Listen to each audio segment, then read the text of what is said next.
Madame, Monsieur, bonjour, merci. Nous rejoindra à la une de l'actualité le président de la République, chef suprême des forces armées et ministre de la Défense nationale, Abdelmadjid Tebboune, a présidé hier la réunion périodique du Conseil des ministres consacrée à l'examen et à l'adoption de plusieurs exposés et décrets.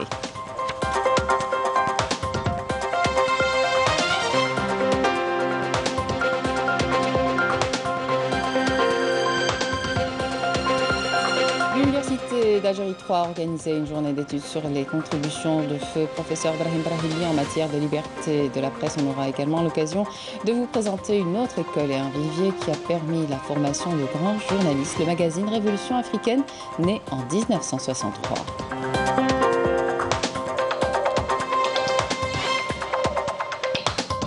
Le bilan de la situation sanitaire en hausse et avec le relâchement observé dans la plupart des villes algériennes, cela n'augure rien de bon. À Blida, foyer précédemment du virus, les gestes barrières sont rares et les spécialistes parlent déjà d'une éventuelle troisième vague.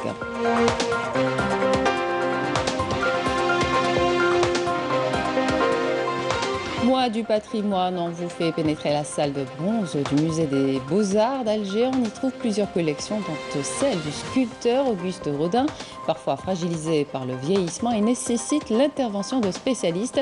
Ali Boukhalfa, un professionnel du domaine qui travaille avec son fils, est actuellement sur le projet de restauration de 3 œuvres de Rodin à découvrir à la fin du journal.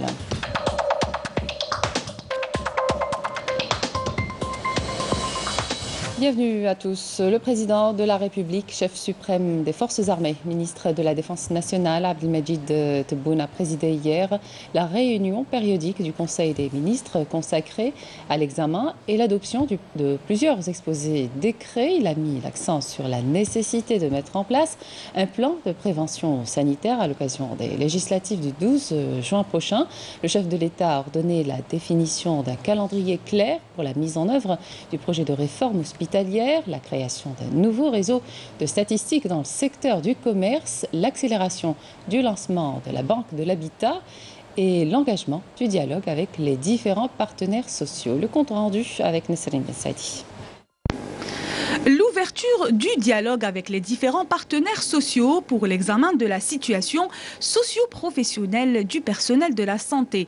Une instruction donnée lors de ce Conseil des ministres présidé par le chef de l'État, Abdelmadjid Tebboune, le président de la République, qui a par ailleurs ordonné la définition d'un calendrier clair pour la mise en œuvre du projet de réforme hospitalière, la révision impérative de l'organisation des urgences et autres services hospitaliers et la mise en place d'une approche prenant en compte l'efficacité du service civil en vue d'encourager les compétences nationales.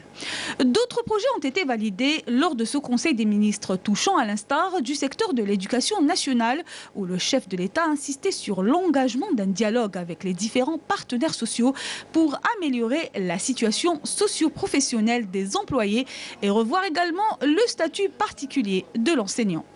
Au menu aussi, le secteur de l'habitat, après avoir écouté l'exposé de l'état d'avancement des projets de réalisation des logements ADL. Le président de la République a instruit à cet effet d'accorder une importance accrue au parachèvement de tous les projets de réalisation de logements, toutes formules confondues. Il sera question aussi d'accélérer le lancement de la Banque de l'Habitat pour une meilleure maîtrise de la politique du logement, ainsi qu'au durcissement des mesures pour contrer toute tentative de détournement des terres agricoles de leur vocation. S'agissant du secteur de l'intérieur des collectivités locales, il a été décidé la mise en place d'un plan de prévention sanitaire à l'occasion des législatives du 12 juin 2021 couvrant les encadreurs, les centres et les bureaux et ce en coordination avec le ministère de la Santé et la suspension totale des activités de terrain des membres du gouvernement avant et durant la campagne électorale. En ce qui concerne le secteur du commerce, Abdelmadjid Tebboune a donné au gouvernement des instructions pour créer un nouveau réseau de statistiques qui devra prendre en ligne de compte la production, l'importation, la consommation nationale et portera sur toutes les communes du pays dans le but de déterminer avec précision les besoins nationaux. Le Conseil des ministres a aussi approuvé, sur demande du ministre de la Justice, la poursuite de l'examen du texte pour permettre aux jeunes porteurs de projets de créer des start-up suivant un dispositif juridique adapté et simplifié qui favorisera la concrétisation de leurs idées et la valorisation de leurs contributions. La presse algérienne célèbre, à l'instar de la presse mondiale, la journée de la liberté de la presse sous le slogan cette année de l'information comme bien public. L'Algérie qui a lancé de grands chantiers de réformes basés sur le renforcement du système législatif et réglementaire du secteur et son adaptation aux dispositions de la Constitution ainsi que la maîtrise de la numérisation à travers la dotation en équipement développé. Il y a lieu de rappeler aussi qu'un décret exécutif relatif aux modalités d'exercice de l'activité d'information en ligne a été élaboré en novembre dernier. Et toujours à l'occasion de la célébration de la Journée mondiale de la liberté de la presse, le bureau du Conseil de la Nation, à sa tête Salah Boudjil, président du Conseil, a adressé un message à la Corporation des journalistes, leur souhaitant plus de succès et de réussite, rendant par là même un vibrant hommage aux martyrs du devoir national ainsi qu'aux victimes de la pandémie de Covid-19. Le bureau du Conseil de la Nation réitère également sa grande satisfaction suite au choix de l'Algérie sous la conduite du président de la République pour un renforcement de la pratique démocratique dans le domaine de la presse, de la liberté d'expression et le droit des journalistes et des citoyens à une information professionnelle et libre. Une liberté de la presse devenue principe immuable consacré par la Constitution du 1er novembre 2020 avec toutes les garanties qui offrent aux journalistes l'espace de liberté nécessaire à l'exercice de ces missions avec professionnalisme et déontologie. La faculté des sciences de l'information et de la communication de l'université d'Alger 3 a organisé hier une journée d'études sur les contributions de feu professeur Brahim Brahimi en matière de liberté de la presse, au cours de laquelle nombre d'enseignants ont évoqué le parcours scientifique et professionnel du fondateur de l'École nationale supérieure de journalisme et de sciences de l'information. Couverture Khalil Touati, le commentaire est signé Camélia Mlel. Feu Brahim Brahimi, professeur et enseignant universitaire, un nom qui a toujours été associé au combat de la liberté de la presse, pour la dignité du métier de journaliste et pour le droit à l'information. 3 ans après sa disparition, un vibrant hommage lui a été rendu. Son parcours scientifique et professionnel ont été abordés dans cette journée organisée par la Faculté des sciences de l'information et de la communication. C'était notre enseignant. Il a été le fondateur de l'École nationale supérieure de journalisme et de sciences de l'information et l'un des défendeurs de la liberté de la presse. Dans les années 90, l'Algérie a traversé une période très difficile et la presse a été lourdement touchée. Mais lui, il a été toujours présent dans les amphithéâtres. Il a consacré sa vie pour former des générations de journalistes et défendre la liberté d'opinion. Cette journée d'études est une belle occasion pour parler du parcours du professeur Brahim Brahimi et de ses œuvres universitaires. Auteur de plusieurs ouvrages comme Le pouvoir, la presse et les intellectuels en Algérie, Le pouvoir, la presse et le droit de l'homme, mais aussi le droit à l'information à l'épreuve du pari unique. Professeur Brahim Brahimi était un enseignant militant et humaniste. Il a consacré sa vie au service du journalisme et à la liberté de la presse en Algérie. Une autre école et un vivier qui a permis la formation de grands journalistes, c'est le magazine Révolution africaine, né en 1963, un grand magazine politico-social et culturel qui a versé par la suite dans plusieurs autres domaines. La revue a contribué à une grande ouverture et drainé des milliers de lecteurs. Reportage Sophia Chouban.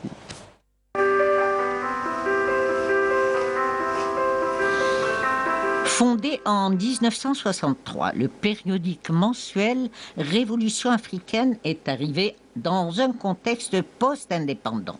Pour créer une presse algérienne, un défi à l'époque, par rapport à la presse coloniale. L'Algérie portait le combat de tous les pays qui luttaient pour leur indépendance, que ce soit en Angola ou dans l'Afrique de l'Ouest, un peu partout, contre l'apartheid également à l'époque. Et ce combat-là des luttes des peuples pour leur indépendance et pour leur autodétermination a été porté par la révolution africaine de 1963, pratiquement à l'indépendance, jusqu'à sa disparition. Devenu magazine hebdomadaire, Révolution africaine trouvait des ouvertures par des enquêtes, reportages et analyses de fond, touchant différents domaines. Dès lors, cette revue se distingue par ses articles et leurs illustrations qui correspondaient à des aspirations d'émancipation d'une manière générale. Il a connu deux étapes importantes, celle de 1963 jusqu'à 1985. Pourquoi je dis 85? Parce qu'en 85, le journal, comme tout le pays d'ailleurs, s'est ouvert à d'autres voies, alors qu'avant, il était, disons, en dehors de ça, il était un peu fermé. Effectivement, après octobre 88, avec l'ouverture du paysage politique, Revaf s'adapte à la donne et incite les responsables de la revue à coller à l'actualité et aux aspirations de liberté d'expression. Et j'ai eu le bonheur de commencer à travailler dans cette revue à ce moment-là, c'est-à-dire au moment de l'ouverture. Donc c'était la jeune génération, la mienne, qui a côtoyé la grande génération des grands journalistes que j'ai évoqués tout à l'heure, Abdoubé, Mounir Berrah, Khaireddine Ammayer, etc. Et cette période d'ouverture a été une période florissante. C'est à ce moment-là que Révolution africaine, qui était une école, qui était un vivier, a pu permettre la formation de très grands journalistes, d'ailleurs, qui sont aujourd'hui à la tête soit d'entreprises, soit qui travaillent comme grands journalistes dans un certain nombre de journaux indépendants ou de l'État. Rappelons toutefois que l'hebdomadaire Révolution africaine drainait des milliers de lecteurs à l'affût d'informations jusqu'à sa disparition quasi totale du paysage médiatique algérien, constat assez amer, puisqu'aucune publication de ce genre n'aurait su le remplacer. Avec Révolution africaine, c'est un pan de la mémoire nationale qui disparaît, en laissant des traces autour d'écrits et de chroniques qui ont donné des lettres de noblesse au journalisme algérien. Dans l'actualité également, le nouveau bilan de la situation épidémiologique rendu public hier par les autorités sanitaires, un bilan qui fait état de 211 nouveaux cas confirmés de coronavirus, 149 guérisons et 9 décès. Et avec le relâchement observé dans la plupart des villes algériennes, cela n'augure rien de bon. À Blida, foyer précédemment du virus, les gestes barrières sont rares en tout lieu et les spécialistes parlent déjà des prémices d'une troisième vague. Yamina Saïdi. Le coronavirus continue de se propager en Algérie et ce, malgré les mesures sanitaires recommandées par les autorités publiques. Le nombre de personnes infectées ne cesse de s'accroître, plus particulièrement depuis l'entame du mois sacré de Ramadan. En une semaine seulement, près de 2000 nouveaux cas ont été enregistrés et le non-respect des règles de prévention par certains citoyens n'arrange pas la situation. Ceux qui ont peur d'être infectés portent le masque tout le temps. Personnellement, je le garde dans ma poche, je le mets uniquement dans les lieux fermés et quand il y a beaucoup de monde. J'ai mon masque sur moi, c'est juste que j'oublie de le porter. Un relâchement de la part des citoyens qui peut avoir des conséquences graves. Dans ce marché, nous avons constaté que certains portaient leur masque correctement, ce qui n'est pas le cas de tout le monde. Je me couvre la bouche comme ceci, avec mon foulard. C'est mieux que rien, il m'arrive d'oublier mon masque. De nouvelles vagues de contamination ne sont pas à écarter. Direction l'hôpital civil de Blida où une recrudescence des cas a été enregistrée. Nous avons été négligents. J'espère qu'on sera plus vigilants. هذه la période, surtout la période تاع رمضان. La moyenne est قريب 50 malades par jour. هذه la moyenne. والله كورونا la consultation. ورانا توصل وين hospitalisé 3-4 malades par jour. Nous avons peur de revivre le même scénario. Nous ne sommes pas prêts à faire face à une troisième vague. Une troisième vague qui ne serait pas sans conséquences, surtout avec l'apparition des nouveaux variants, notamment britanniques et nigériens, récemment enregistrés en Algérie. La prévention reste donc le maître mot. Direction le sud du pays, à Tamanrasset, une structure hospitalière de 240 lits peine à voir le jour. Un retard de 2 ans a été noté. Les autorités locales appellent à accélérer les travaux et respecter les délais de réalisation du projet qui devra être livré avant le mois de novembre de l'année en cours. Walid Yousfi. D'une capacité de 240 lits, cet hôpital peine à sortir de terre malgré les moyens mobilisés pour sa réalisation, avec 2 ans de retard. Une situation inacceptable selon les autorités locales, malgré plusieurs visites inopinées du wali de Tamanrasset. Le constat reste toujours le même, un chantier qui visiblement tourne au ralenti. 90 ouvriers pour construire un hôpital de 240 lits et malgré cela, ils font un retard de 2 ans. C'est inacceptable.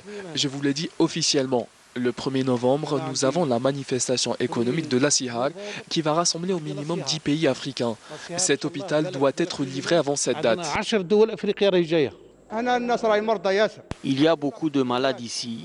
Il faut qu'ils accélèrent la réalisation du nouvel hôpital.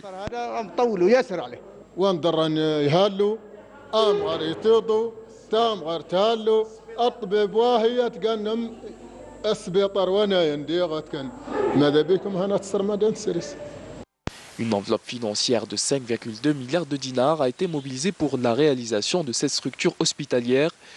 Une structure qui devra donc être livrée durant le dernier trimestre de l'année en cours. 2 personnes de 40 et 36 ans sont mortes noyées dans des inondations suite aux pluies diluviennes enregistrées dans la commune de Mdoukel, dans la wilaya de Betna, à l'aube ce matin. C'est ce qu'a révélé le chargé de communication à la direction de la protection civile de Betna. Direction à présent la commune de Friha, dans la wilaya de Tizi Ouzou. Une unité de production spécialisée dans la fabrication de tout type de vis est dotée d'une capacité de production annuelle de plus de 700 tonnes. Celle-ci aspire à couvrir les besoins du marché national. Plus de détails avec Yasmine Saudi. Spécialisée exclusivement dans la fabrication de tout type de vis, Uvax est dotée d'une capacité de production annuelle de 750 tonnes. Cette unité de production vise à réduire de 20% les importations de ces produits. Son propriétaire rencontre toutefois quelques difficultés qui entravent le bon fonctionnement de son activité. Les frais de dédouanement sur la matière première et du produit fini sont les mêmes. Ce n'est pas normal que les produits que nous produisons soient au même prix que les produits importés.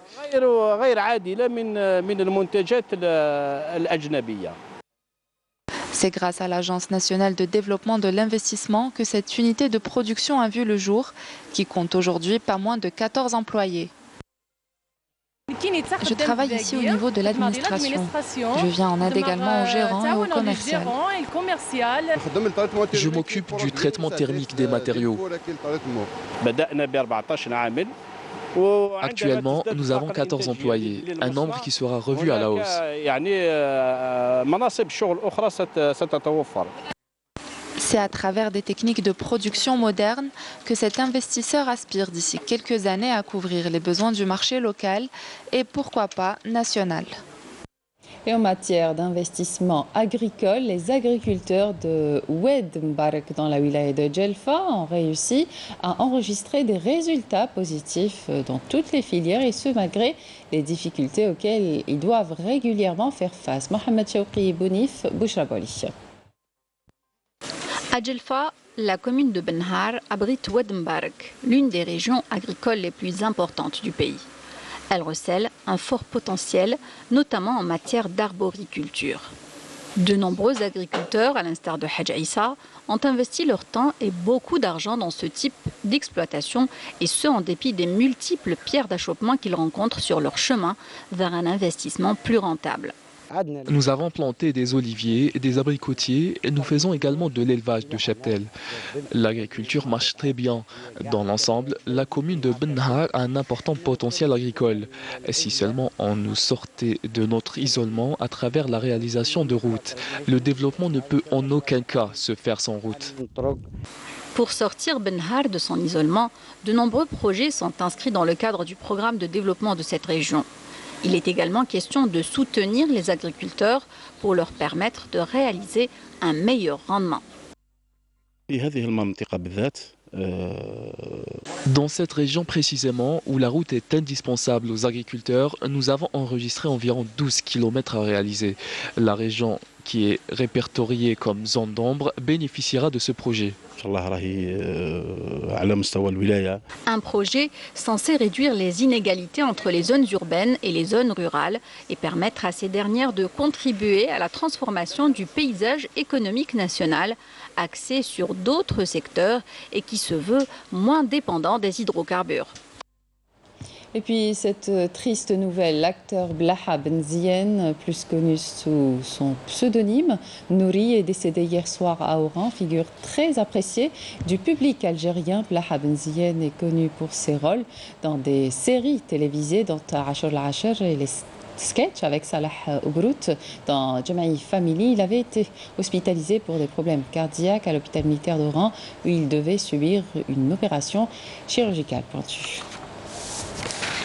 À l'étranger, 16 soldats nigériens ont été tués et un autre est porté disparu à la suite d'une embuscade tendue samedi par des hommes armés contre une patrouille de la garde nationale dans la zone de Tilia, dans la région de Taouha, proche du Mali. C'est ce qu'a annoncé à la télévision publique le secrétaire général du gouvernorat de Taouha, Ibrahim Mikou.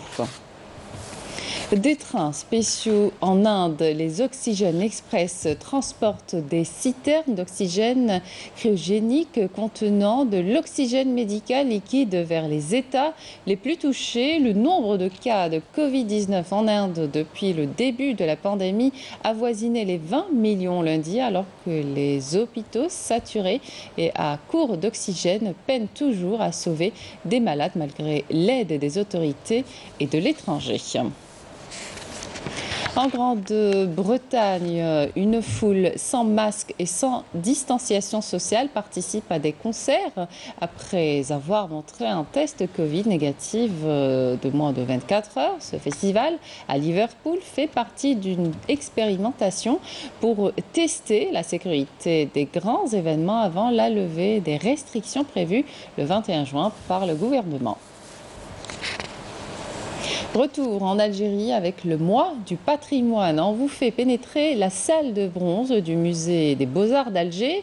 On y trouve plusieurs collections d'œuvres, dont celle du sculpteur Auguste Rodin, un des pères de la sculpture moderne. Ces œuvres, parfois fragilisées par le vieillissement ou des accidents, nécessitent l'intervention de spécialistes. Ali Boukhalfa, un professionnel du domaine qui travaille avec son fils, est actuellement sur le projet de restaurer 3 sculptures de Rodin, L'homme qui marche ou encore Ève et Jean-Baptiste. Reportage Naïm Al-Walish. Cet homme qui marche de Rodin ne date que du XXe siècle, mais les déplacements, les manipulations, les négligences l'ont agressé. Fêlures, cassures, coupures, à son chevet, Ali Boukhalfa, 72 ans, sculpteur-restaurateur. À la salle des bronzes du Musée national des Beaux-Arts, 2 autres Rodins, Ève et Saint-Baptiste, attendent d'être restaurés. Quand je restaure une sculpture, surtout quand la sculpture représente un corps humain, le corps humain il ne change pas. On essaie de respecter quand même les formes que le sculpteur a données. On essaie d'être le plus possible, le plus fidèle, quoi. Pour restaurer une sculpture, il faut être sculpteur. Pourquoi sculpteur? Sculpteur parce que généralement, ce qu'on a appris à l'école, le sculpteur doit maîtriser l'anatomie artistique. Parce que l'homme qui marche de Rodin, il y a tout le corps qui est en mouvement. Donc Il fait appel à des muscles qui sont en action et il n'y a que le sculpteur qui comprend le mouvement qu'a choisi Rodin. Ancien élève de l'illustre Jean Dubuffet, Ali Bouhalfa va colmater des fissures avec autant de précision qu'un dentiste. Assisté de son fils Hicham, à qui il passe le flambeau, ce restaurateur-sculpteur peut aussi travailler sur du bronze, de la pierre et du métal. J'ai déjà restauré les monuments de Gaudissart qui se trouvent au Jardin d'Essai et c'est suite à ça que le musée m'a fait appel et je suis en train de restaurer les œuvres de Rodin. Vous avez déjà fait des petites restaurations? Oui, j'ai fait des petites restaurations mais pas de grande importance. Pour moi, c'est un honneur de restaurer un Rodin en tant que sculpteur. J'ai beaucoup appris avec mon père tout ce qui est restauration des monuments, soit Rodin ou bien les sculptures de Gaudissart. Et j'ai appris même les techniques et les actions musculaires. Et j'aimerais bien faire la même carrière de mon père. Je suis capable de faire la restauration de n'importe quel monument. Près d'un mois qu'il faut pour restaurer quelques cassures de ces œuvres monumentales, pièces rares sur lesquelles Ali Bouhalfa est en train d'opérer un véritable sauvetage. Voilà qui termine cette édition. Merci de votre attention. Tout de suite, les prévisions météo avec Faria Chir. Excellente suite de programme sur Canal Algérie.